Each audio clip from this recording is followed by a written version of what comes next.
கடவுள் உலகை படைத்தல். தொடக்கத்தில் கடவுள் உலகை படைப்பதற்கு முன் ஆகாயம் வெறுமையாக இருந்தது. அப்பொழுது கடவுள் ஒளி தோன்றுக என்றார். ஒளி தோன்றிற்று. அவர் ஒளியையும் இருளையும் வெவ்வேறாக பிரித்தார். கடவுள் ஒளிக்கு பகல் என்றும் இருளுக்கு இரவு என்றும் பெயரிட்டார். முதல் நாள் முடிந்தது.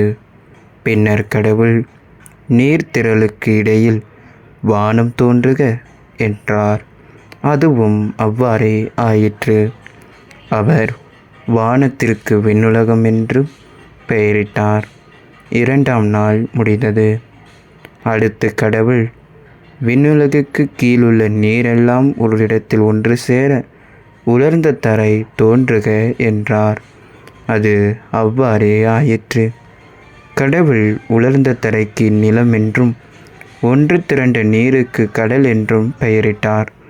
பின்னர் அவர் புற்பூண்டுகளையும் விதை தரும் செடிகளையும் கனி தரும் பல மரங்களையும் அந்தந்த இனத்தின்படி நிலம் விளைவிக்கட்டும் என்றார்.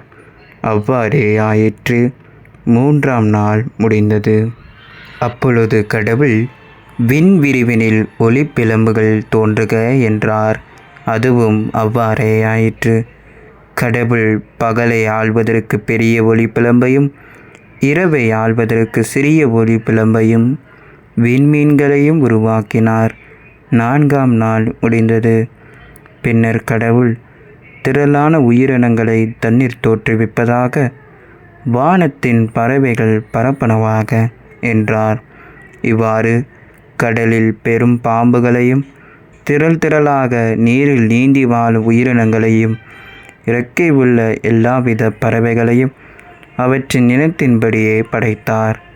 அவர் அவற்றிற்கு ஆசி வழங்கி, பலுகி பெருகி கடல் நீரை நிரப்புங்கள், பறவைகளும் மண்ணுலகை நிரப்பட்டும் என்றார். ஐந்தாம் நாள் முடிந்தது. அப்பொழுது கடவுள் மானிடரை நம் உருவிலும் நம் சாயலிலும் உண்டாக்குவோம்.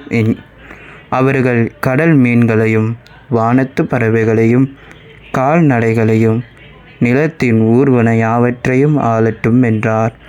கடவுள் தாம் உருவாக்கிய அனைத்தையும் நோக்கினார். அவை மிகவும் நன்றாக இருந்தன. ஆறாம் நாள் முடிந்தது.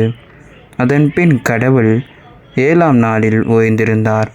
7ஆம் நாளுக்கு கடவுள் ஆசி வழங்கி அதை புனிதப்படுத்தினார். ஏனெனில் கடவுள் தாம் செய்த படைப்பு வேலைகள் அனைத்தையும் நிறைவு பெற செய்து அந்நாளில்தான் ஓய்ந்திருந்தார்.